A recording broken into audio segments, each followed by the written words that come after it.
सभी साथियों को मेरा नमस्कार। मैं अखिलेश स्वागत करता हूं आप सभी का आपके YouTube channel doctor AP education पर। अपने सिलेबस से संबंधित तथ्यों को पढ़ते हुए हम सभी आज अपने सिलेबस का एक अन्य महत्वपूर्ण टॉपिक, जिसे आपके सिलेबस में भारत में उच्च शिक्षा के स्वरूप, गठन एवं समस्याओं के नाम से वर्णित किया गया है।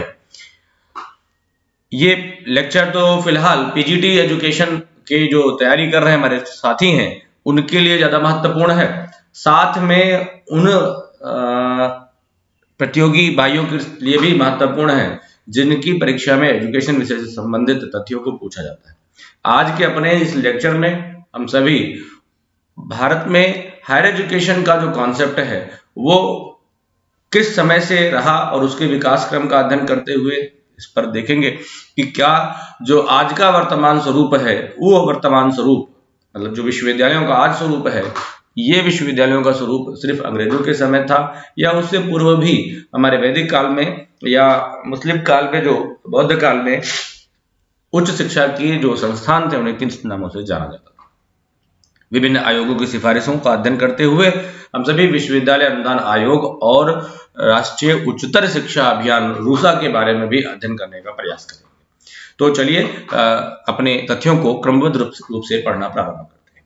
तो जैसा कि कहा गया कि हायर एजुकेशन का स्वरूप कैसा है भारत में और किस प्रकार से इसका गठन हुआ और इस हायर एजुकेशन के ऑब्जेक्टिव्स को प्राप्त करने में क्या समस्याएं हैं, उच्च शिक्षा के जो हमारे उद्देश्य हैं उन उद्देश्यों की पूर्ति में कौन सी समस्याएं आ रही हैं।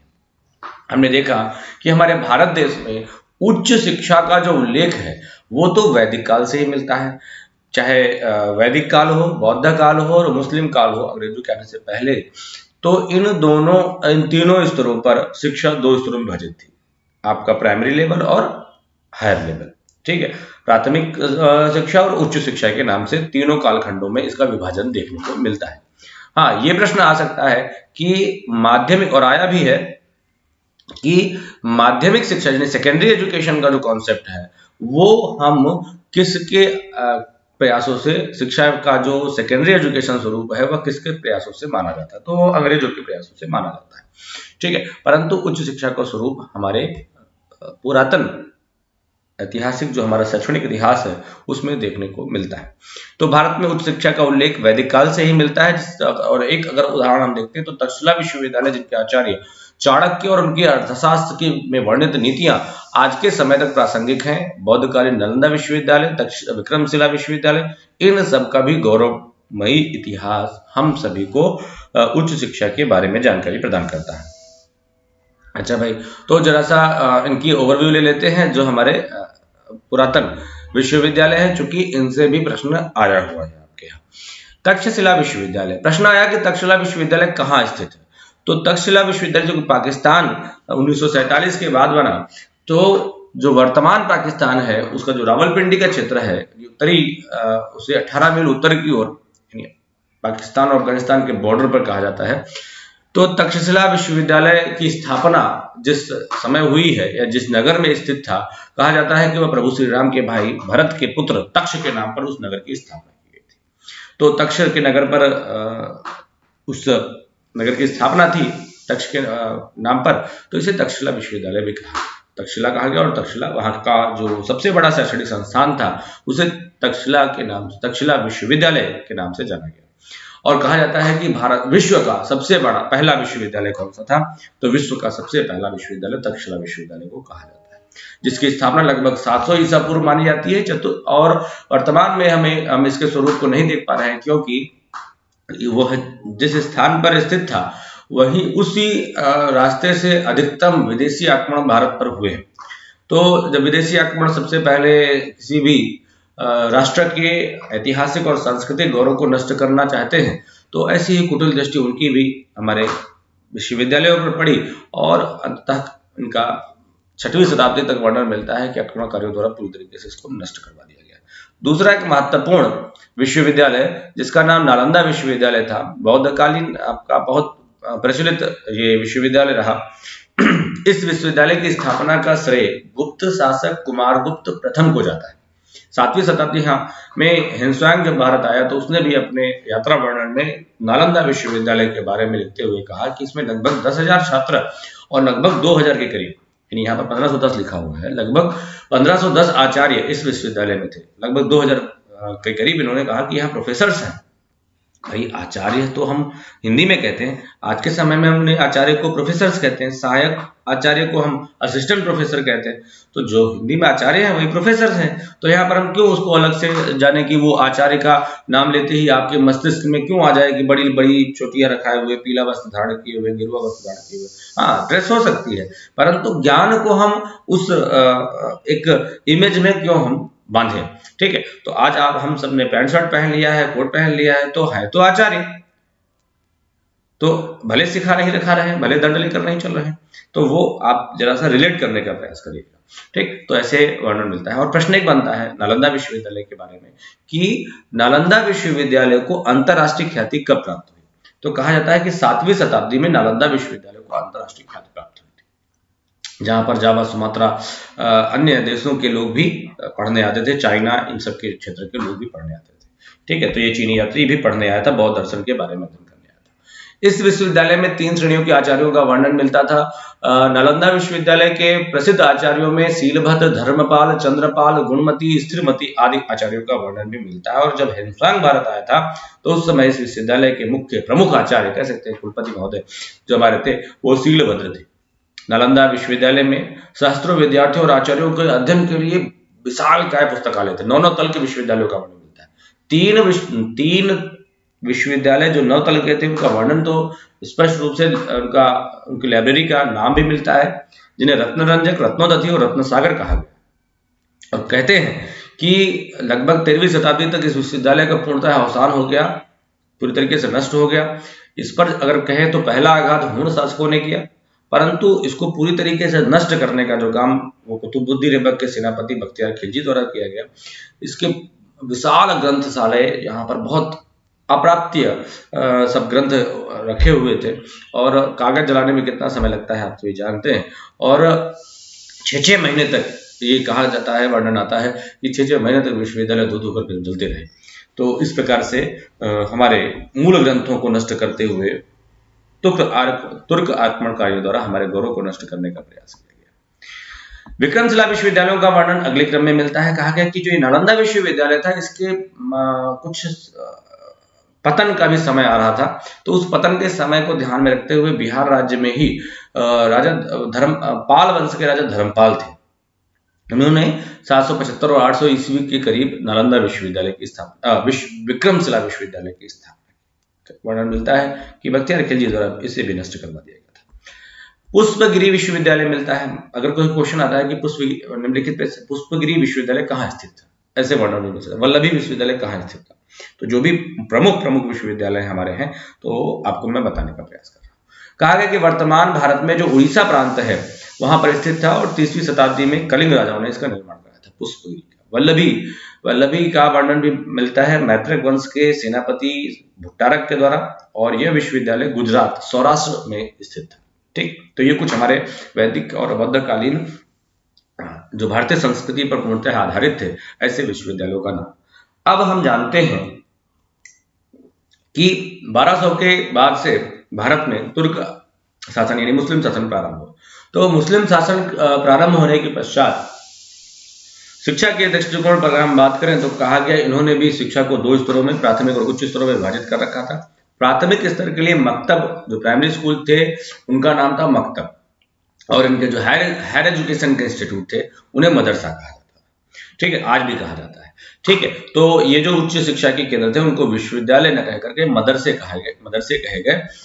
चलिए, ये वर्णन हमें देखने को मिला। दिल्ली का मदरसा और अन्य प्रमुख मदरसों के बारे में मैंने आपको जब मुस्लिम कालीन शिक्षा पद्धति पढ़ाई है तब बताया। लेकिन चलिए आ जाते हैं वर्तमान स्वरूप पर। जो आज का हम स्ट्रक्चर हायर एजुकेशन का देख रहे हैं, वो स्ट्रक्चर हमें मिला है कहाँ से? वो स्ट्रक्चर अंग्रेजों का दिया हुआ। तो कैसे? इस प्रकार से ये जो विश्वविद्यालय आज के समय के देखे जा रहे हैं, इनका जो पूरे इनके डेवलपमेंट का जो टोटल कालखंड है, उन कालखंडों का अगर हम विभाजन करें तो हम उच्च शिक्षा के विकास को 4 भागों में बांट सकते हैं। एक समय वो था जब उच्च शिक्षा के संस्थानों को सिर्फ कॉलेज कहा जाता था, तो वो समय हम मानते हैं ब्रिटिश शासन जब से प्रारंभ हुआ और 1857 की क्रांति तक। फिर प्रथम प्रकार के विश्वविद्यालय जिनको जहां पर शिक्षण नहीं था, सिर्फ संबद्धता थी, उनका युग रहा, तो वो लगभग 1857 से 1917 तक कहा गया है, लेकिन 1904 में ही ये व्यवस्था अपनाई गई कि शिक्षण कार्य भी प्रारंभ किया जाए। द्वितीय प्रकार के विश्वविद्यालयों का, जिसे कहते हैं नवीन विश्वविद्यालयों का युग प्रारंभ हुआ 1917 से 1947 तक। काफी विश्वविद्यालय 1917 से 1947 तक बनाए गए। फिर हम 47 के बाद आजाद हो गए और स्वतंत्र होने के पश्चात हमने किस प्रकार से उच्च शिक्षा पर अध्ययन किया है इसके बारे में भी देखते हैं। तो ये 4 कालखंड है हमारे।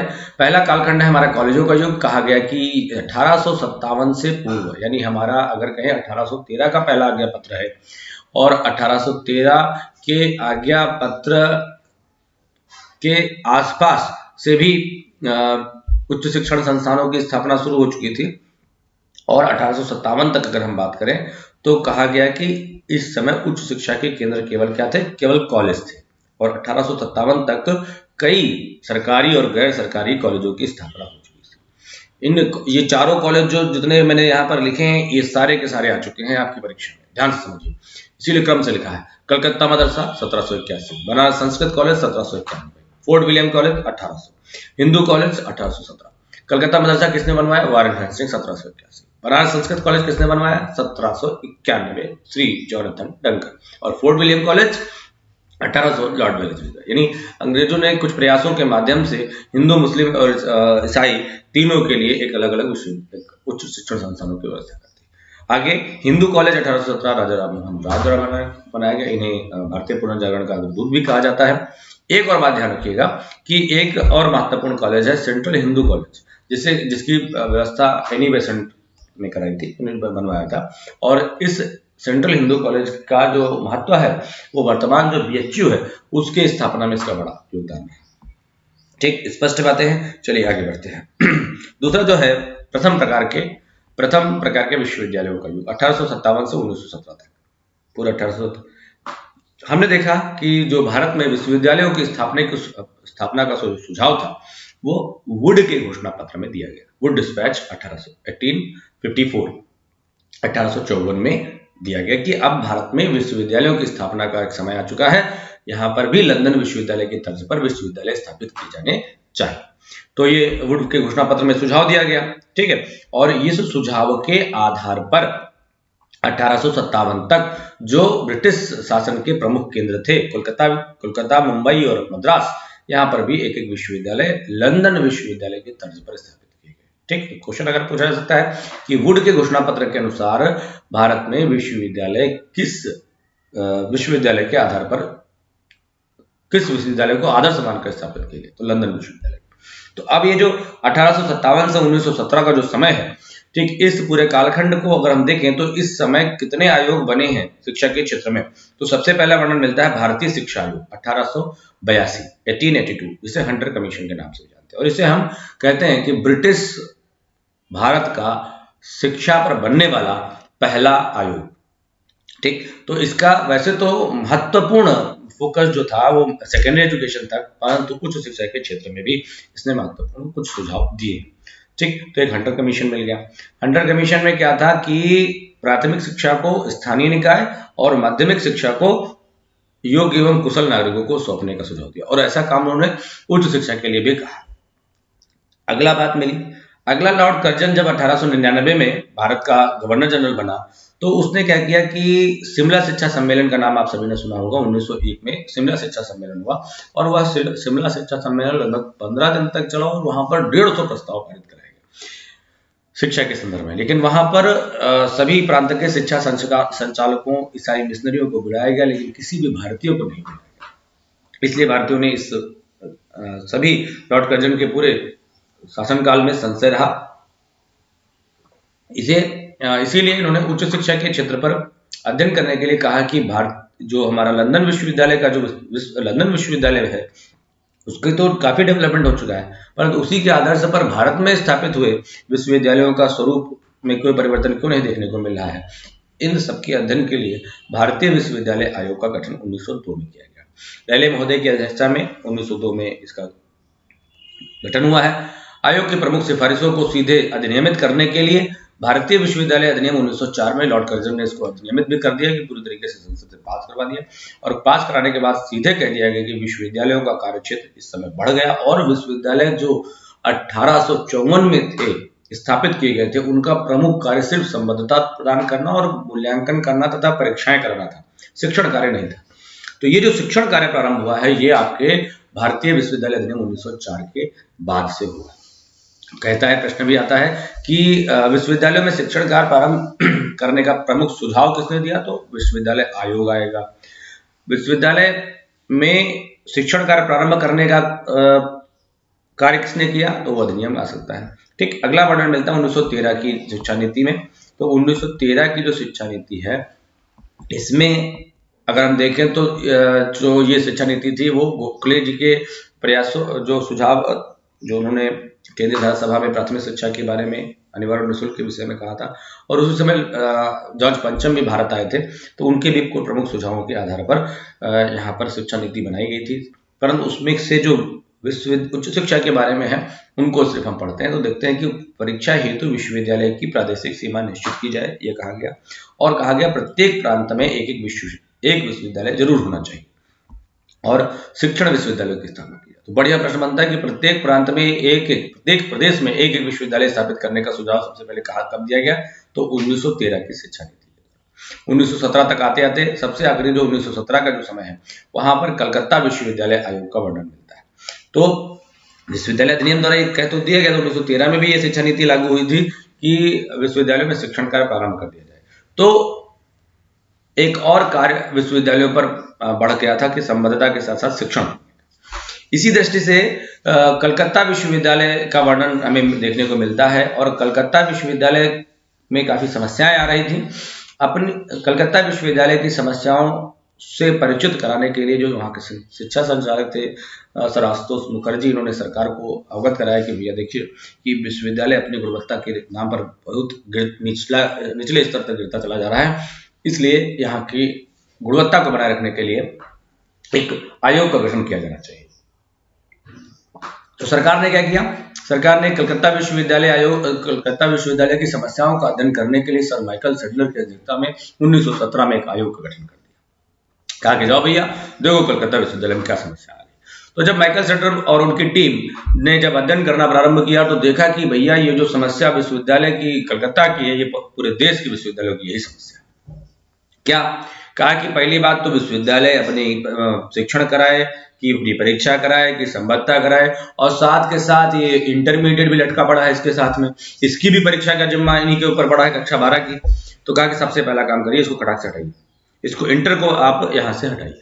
तो कलकत्ता विश्वविद्यालय का एक सबसे प्रमुख सुझाव है कि इंटर की कक्षाओं को विश्वविद्यालय से अलग कर दिया जाए और विश्वविद्यालयों को आंतरिक प्रशासन के लिए, जो लॉर्ड कर्जन के समय आंतरिक प्रशासन सबसे ज्यादा जो सरकारी नियंत्रण विश्वविद्यालय पर बढ़ चुका था कि कितनी कोई भी प्रादेशिक सीमा निर्धारित करनी है तो भी सरकार से पूछिए, संबद्धता लेनी है तो सरकार से पूछिए, कोई भी नीति कुलपति की नीति में जो गवर्नर जनरल है उस पर वो हस्तक्षेप कर सकता था। तो कहा कि इतना जो सरकारी हस्तक्षेप है वो विश्वविद्यालयों से हटाया जाना चाहिए। ये प्रमुख सुझाव यहाँ पर देखने को मिलता है कि इंटर की कक्षाओं को, इंटरमीडिएट कक्षाओं को विश्वविद्यालय से अलग करने का प्रमुख सुझाव किसने दिया, तो कलकत्ता विश्वविद्यालय आयोग। ठीक है, माध्यमिक शिक्षा परिषद स्थापित करने का सुझाव किसने दिया, तो कलकत्ता विश्वविद्यालय आयोग। ठीक, मैं बता चुका हूँ पहले भी पिछले लेक्चर में जब मैंने आपको माध्यमिक शिक्षा के स्वरूप गठन और इनके बारे में बताया था। तो इसी क्रम में अगर हम देखें तो 1887 में इलाहाबाद विश्वविद्यालय, मैसूर विश्वविद्यालय, पटना विश्वविद्यालय, बनारस हिंदू विश्वविद्यालय 1916, अलीगढ़ मुस्लिम यूनिवर्सिटी, लखनऊ विश्वविद्यालय आदि स्थापित किए गए। और इस एक और बड़ा महत्वपूर्ण है 1916 और 17 के समय का कि इस समय देश में, भारत देश में सबसे पहली वुमेन्स यूनिवर्सिटी बनवाई गई, यानी पहली महिला विश्वविद्यालय बना। कहाँ, महाराष्ट्र के पुणे में।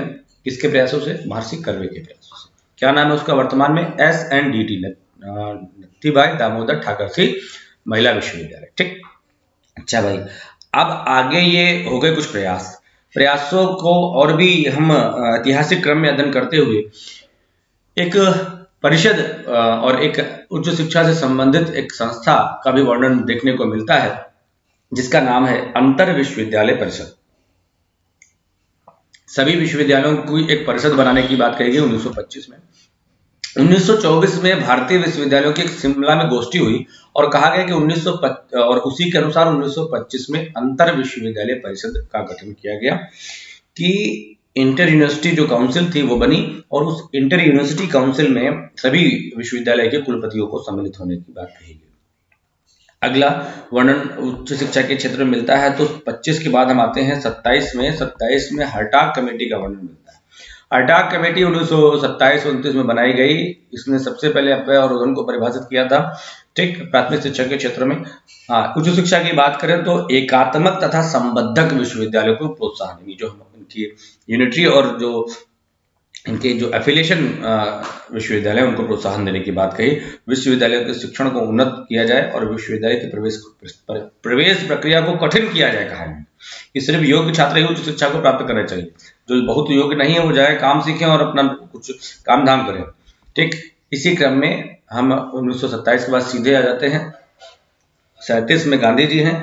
गांधी जी के बाद फिर सीधे आ जाते हैं 44 में सार्जेंट कमीशन का वर्णन मिलता है। तो सार्जेंट कमीशन जो हमारी है वो सार्जेंट कमीशन को एक नाम से और जाना जाता है युद्धोत्तर भारत की शिक्षा, ठीक। तो वहां पर भी विश्वविद्यालय अनुदान समिति का वर्णन मिलता है और इसी से आगे चल करके राधाकृष्णन आयोग के सुझाव पर विश्वविद्यालय अनुदान आयोग की स्थापना की जाएगी, ठीक है। तो चलिए ये भी देख लेते हैं जल्दी से। तो स्वतंत्र भारत में शिक्षा अगर देखें तो इस संबंध में हमें राधाकृष्णन आयोग का वर्णन मिलता है। जैसे ही हम स्वतंत्र हुए सबसे पहले हमने विश्वविद्यालय शिक्षा पर काम करना शुरू किया और राधाकृष्णन आयोग 1948-49 में सबसे पहले इसका गठन किया। इसी क्रम में संपूर्ण शिक्षा पर बनने वाला पहला आयोग कोठारी आयोग था, जिसमें भी उच्च शिक्षा के लिए प्रयास और सुझाव दिए गए। हाँ, विश्वविद्यालय अनुदान आयोग और रूसा को पढ़कर हम अपनी बात को और समस्याओं का अध्ययन करते हुए अपनी बात को पूर्ण करते हैं। विश्वविद्यालय अनुदान आयोग की बात अगर करें तो यूनिवर्सिटी ग्रांट्स कमीशन, क्वेश्चन इससे बहुत पूछा जाता है, क्या आज आने वाले समय में विश्वविद्यालय अनुदान आयोग का वर्तमान स्वरूप जो है वो विद्यमान रहेगा या नष्ट हो जाएगा, ये देखते हैं। सार्जन रिपोर्ट जो 1944 थी उसमें एक सिफारिश की गई कि हम 1946 में की सिफारिश पर विश्वविद्यालय अनुदान समिति बनाई गई। विश्वविद्यालयों को उनके कार्यों के संचालन के लिए, दान देने के लिए, ग्रांट्स देने के लिए एक समिति का गठन किया गया।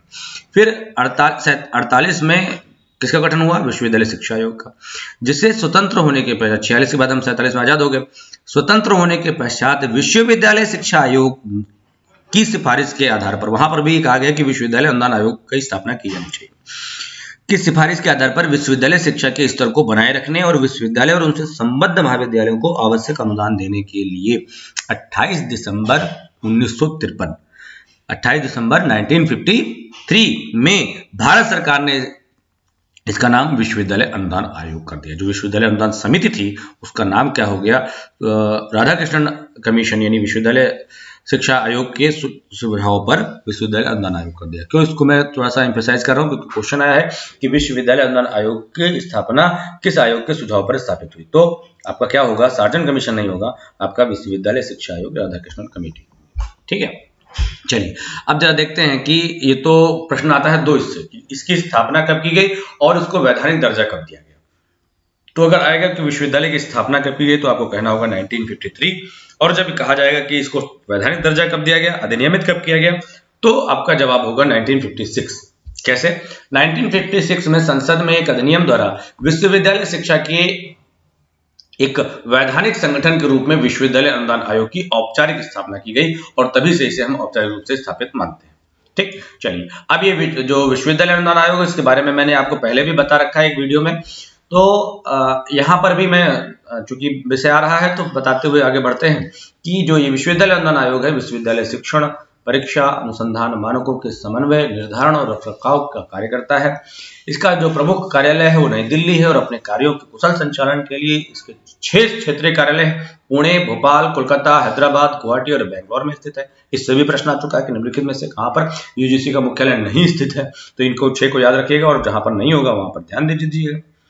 इसी क्रम में आगे बढ़ते हुए कहा गया कि जो आयोग का एक अध्यक्ष, उपाध्यक्ष की नियुक्ति केंद्र सरकार करती है और अध्यक्ष का जो कार्यकाल है वो 5 वर्ष का, उपाध्यक्ष का कार्यकाल 3 वर्ष का, इसमें केंद्र सरकार के 2 वित्त सचिव और शिक्षा सचिव, केंद्र सरकार का प्रतिनिधित्व, और इनके 3 सदस्यों का चयन विश्वविद्यालय के कुलपतियों में से, 4 सदस्यों का चयन कृषि, तकनीकी, वैज्ञानिक अनुसंधान, उद्योग, इंजीनियरिंग के क्षेत्र से।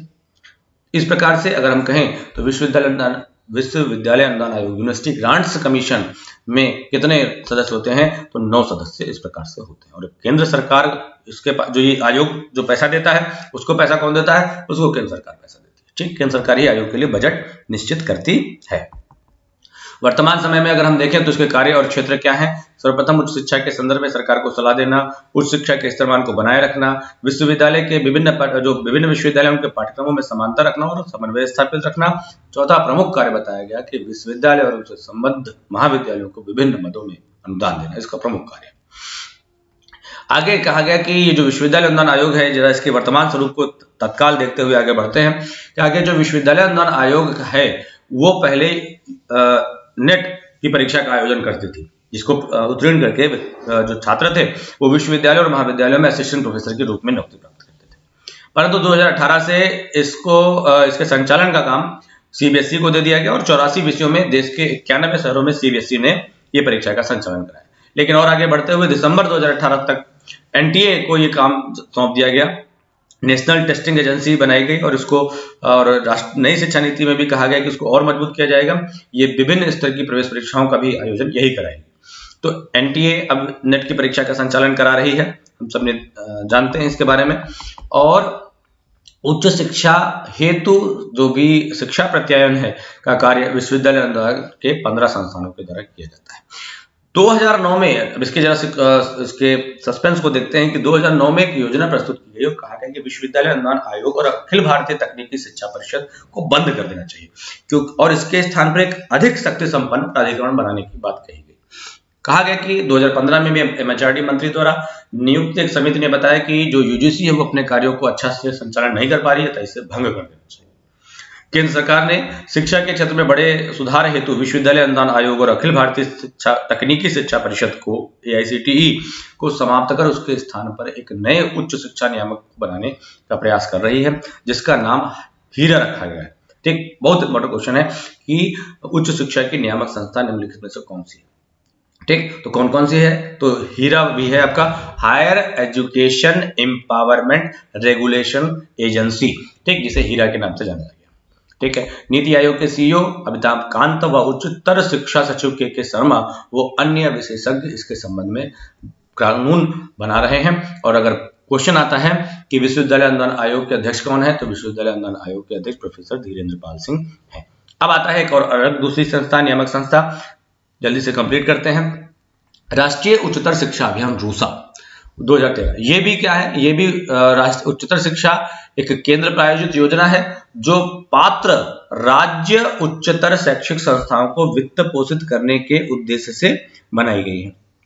ठीक है, जो राज्य के जो उच्चतर शैक्षिक संस्थाएं उनको ग्रांट्स देने के लिए 2013 में बनाई गई। कब बनाई गई, 2013 में। ये क्वेश्चन आ चुका है उत्तराखंड के आपकी परीक्षा में कि रूसा की स्थापना कब की गई, तो 2013 में। क्या काम करता है ये उच्च शिक्षण संस्थानों को वित्त पोषण का काम करता है, यानी फाइनेंस प्रोवाइड कराता है। ठीक, आगे कहा गया कि इसका जो पैसा है वो केंद्रीय वित्त पोषण, अगर सामान्य वर्ग का राज्य है तो 65 और 35 के अनुपात में, यानी 65 केंद्र सरकार और 35 राज्य सरकार। और अगर विशेष वर्ग का कोई राज्य है तो वहां पर 90% ग्रांट्स केंद्र से आएगी, 10% ग्रांट जहां से मिलेगी, राज्यों से मिलती है।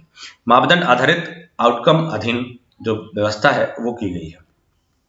निधियन जो ये पैसा है जो दिया जाता है वो चिन्हित संस्थानों में पहुंचने से पहले केंद्रीय मंत्रालय से राज्य सरकारों के माध्यम से होता हुआ उच्चतर शिक्षा परिषदों को जाता है।